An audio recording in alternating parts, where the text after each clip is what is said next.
Hi there, it's Professor Monty. Let's solve some exponential equations. Okay, and I've got another video where if the bases are the same, you can do something else, set the exponents equal. But I'll link that to the end of this video. But here I'm saying, okay, maybe that's not the case. Maybe the bases aren't the same. Well, I've got a property that if A equals B, if two sides are equal to each other in an equation, then you can take the log of both sides and they'll still be equal. You can do it with log base 10. You can do it with ln. I usually do it with ln. I like to get used to the ln function because in calculus we use the ln function much more often than the log function itself. Okay, so let's talk about how to do this. The steps are I need to isolate the exponential first. And then I take the ln or the log of both sides. I use that property. Once I do that, it's going to allow me to bring down the variable. And then I solve the remaining problem. So let me show you a couple different examples. So I've got 3 to the x and then plus 2 equals 7.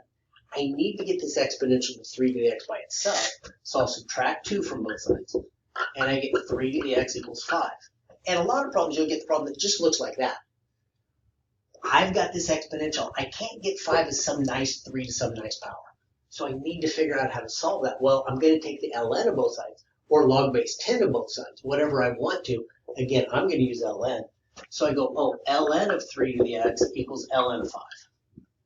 What that allows me to do is it allows me to use that property to bring the x down. Now it's x times ln of 3 equals ln of 5.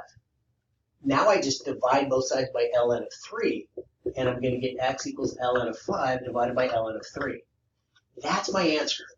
If I want a calculator approximation, I can put it into my calculator. Let me grab that. So I would go ln 5, I have to close parentheses on mine, divided by ln 3 equals,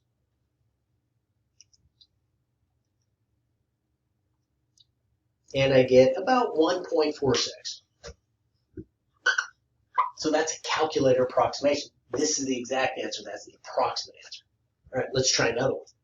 So this time, again, the exponential is the e to the 0.06x. The 4 is the coefficient. It's not part of the exponential because it's not part of the base of that exponent.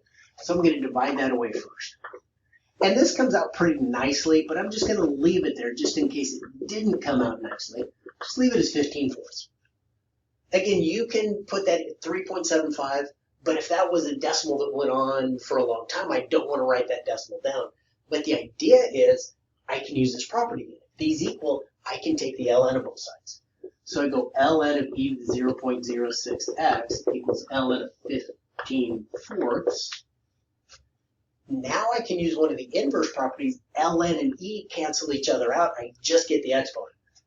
So I get 0.06 equals ln of 15/4. Again, I'm not plugging that into my calculator yet. Oops, I forgot my x. But now I can divide by the 0.06.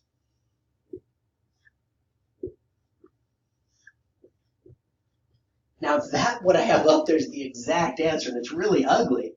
So let's do a calculator approximation. So I'm going ln.